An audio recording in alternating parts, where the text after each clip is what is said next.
Let's go. Time to grind, get inside your mind. Yeah, we working overtime. That's the only way to climb. We gon' make it in our prime. Signing on the dotted line. Cash and check. Bonjour à toutes et à tous. Aujourd'hui, on va changer les plaquettes de la BMW. Je vous montre la procédure et comment ça se goupille. C'est parti.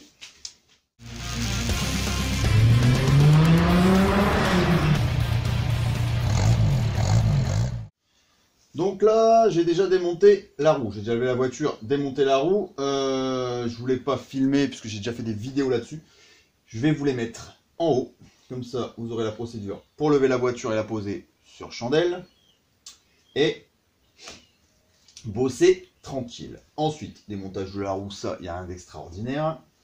Et on arrive ici à l'étrier.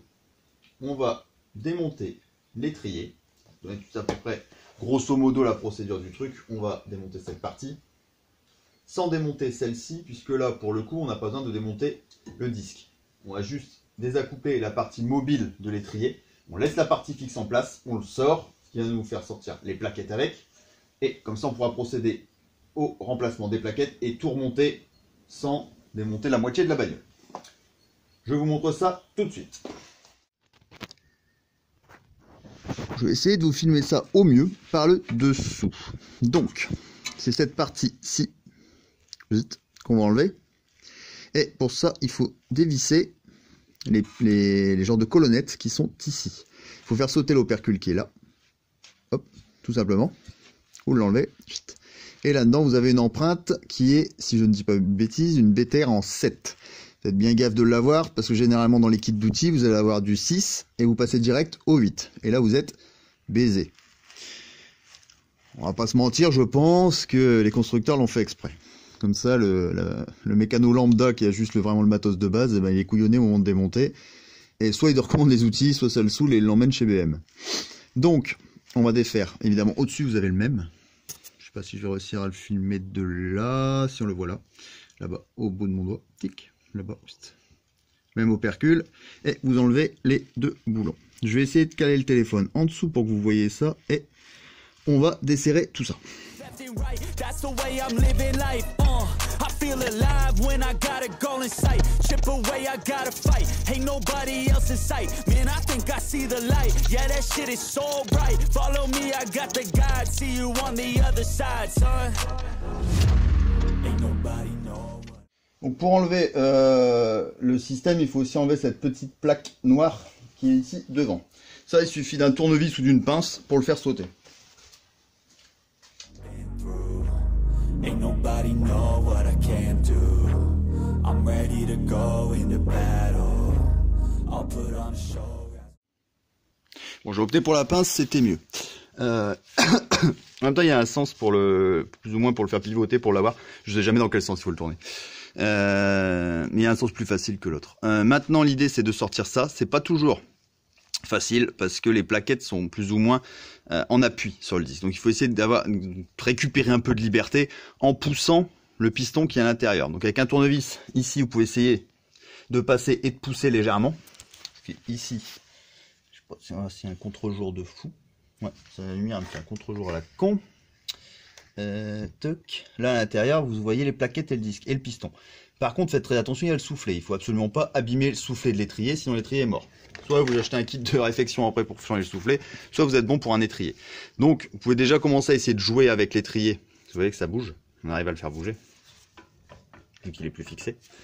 Essayez de jouer un peu avec en forçant dessus. Le fait de le forcer et de le faire pivoter, vous allez repousser aussi le piston. Mais le but, c'est d'avoir un peu gagné de la liberté pour pouvoir sortir le système, puisque la plaquette arrière est rentrée dans le piston. Donc, elle ne va pas rester sur la partie disque. Autant celle-là, elle peut rester sur le disque, que celle derrière, elle ne pourra pas. Donc là, on va essayer de gagner un peu de liberté et on sort l'étrier.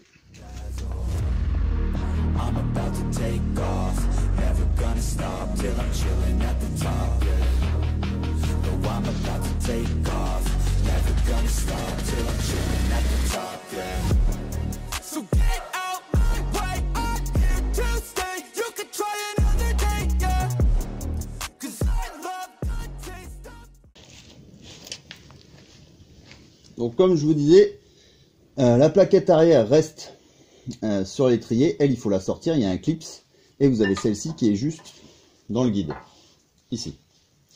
Puis là, il en restait encore un petit peu quand même. Mais je crois que c'est l'autre côté qui est plus moche. Voilà. Prenez ça comme ça. Et clac, c'est sorti. Maintenant, on peut rentrer le piston.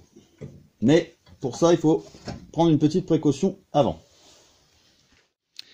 Donc là, vous venez à l'avant du véhicule, au niveau du capot, juste en dessous de la baie de pare-brise. Vous voyez, là, vous avez la baie de pare-brise qui est là. Vous avez un cache plastique à démonter et vous vous retrouvez devant ce bocal, qui est le bocal de liquide de frein.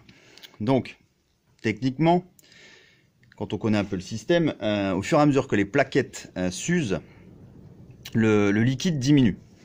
Donc vous ne devriez pas être embêté si vous repoussez les pistons. Mais dans le principe, il faut ouvrir ici et venir vérifier, parce que là, bon, au niveau de liquide, on le voit, mais sans plus. Enfin, moi, il est juste là, il est tout en haut, quasiment au max. Quand vous allez rentrer les pistons, le problème, c'est que le liquide va revenir ici. Et il risquerait de déborder. D'ailleurs, c'est étonnant que j'en ai autant avec les plaquettes qui sont usées. À mon avis, il y a eu un complément de fait à l'époque quand ils m'ont vendu le véhicule. Et du coup, là, si je repousse, ça va déborder. Donc là, je vais en retirer un petit peu. Donc soit vous plantez. Après, il n'y a pas 50 000 solutions. Soit vous mettez un petit mouchoir dedans pour aspirer un peu de liquide. Ça va s'imbiber. Vous faites gaffe de ne pas en mettre partout parce que c'est méga corrosif. Soit vous avez une petite seringue ou voilà. Là, c'est système des merdes. Faut en retirer un petit peu, histoire que ça déborde pas. Donc là, avant de remonter les plaquettes, évidemment, on fait un petit nettoyage. On peut passer au remontage des plaquettes. Donc là, moi pour ça, j'ai acheté des plaquettes Brembo, pour le coup. Pourquoi? Parce que j'ai monté des Brembo sur la Mini, j'en suis content, je suis pas embêté. Ça freine, ça tient, ça s'use pas trop vite. Donc voilà, j'ai pris des Brembo, ça n'y a pas d'histoire. Donc là, l'idéal, c'est de vérifier que c'est bien les mêmes, avant de tout arracher pour les remonter. Donc vous avez bien les ergots. Les distances, en fait, il y a deux montages. Pour la BMW, il y a deux montages. J'avais vu, il y a des qui ont une forme un peu plus carré, rectangulaire. Elles sont pas aussi évasées. Donc là, faites bien attention qu'il y ait ça pour pouvoir le remettre dans le piston. Et de l'autre côté, une plaquette toute simple. Je prends les plaquettes neuves. Plaquette toute simple, comme ici. Voilà. Allez, on remonte tout ça maintenant.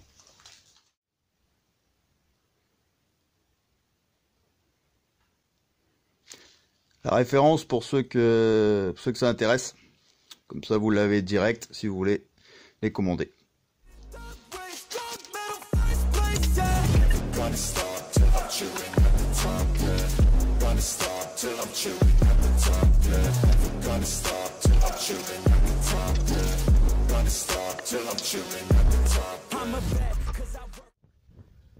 Là je reviens sur le côté droit. Pour l'histoire du capteur de plaquettes. Attends que je vous le montre. Il est là-bas. Là, au bout de mon doigt. Putain, passez là. Est-ce que vous voyez? Ou est-ce que vous voyez rien? Au bout de mon doigt là-bas. C'est un peu flou, mais c'est le capteur de plaquettes que j'ai replié. Ouais, il est là, il est fixé. Normalement, il descend là. Et il vient se mettre. Il passe ici. Et il rentre là-dedans. Et il vient se mettre sur cette partie-là de la plaquette. Je vais vous montrer sur la plaquette neuve, qui est ici.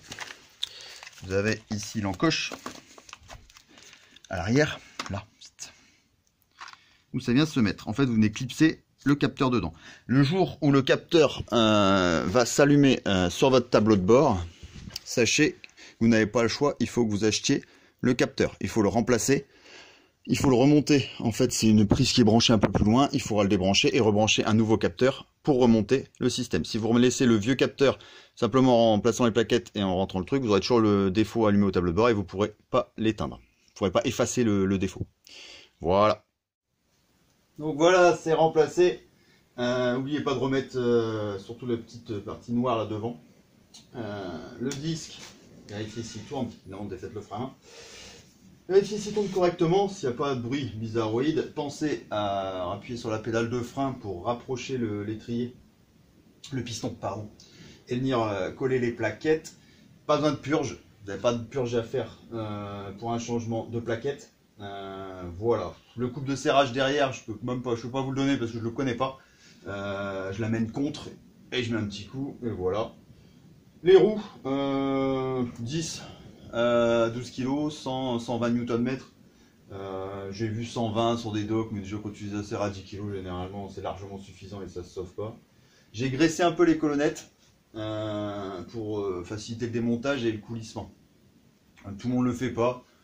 Il y en a qui sont graissés d'origine, on te les vend avec de la graisse, il y en a qui ne le sont pas. Là, moi j'en ai mis un peu.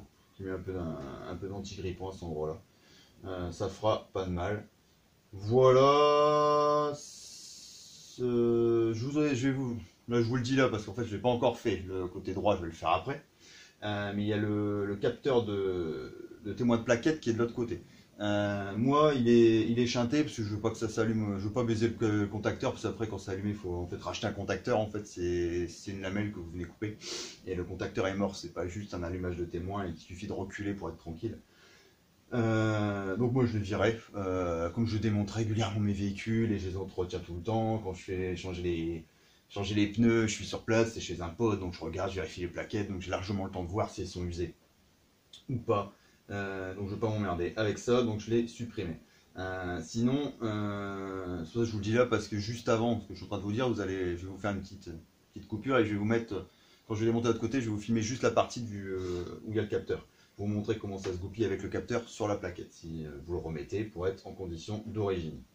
Voilà, quoi de plus? Le niveau à l'avant, vérifiez le niveau pour mettre pile au max.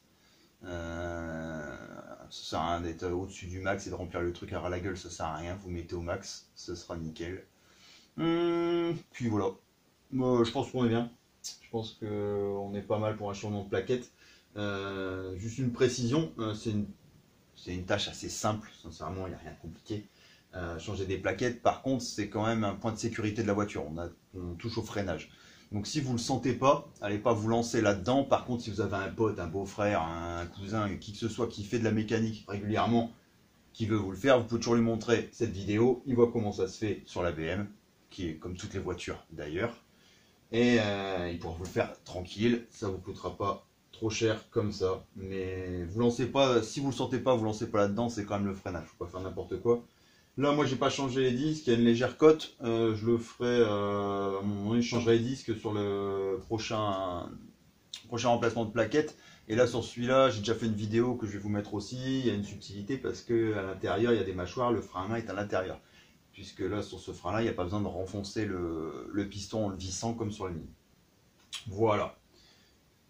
Rien de plus à dire, je pense qu'on est pas mal. Sur ce, je vous dis bonne bricole, à très bientôt et prenez soin de vous. Ciao!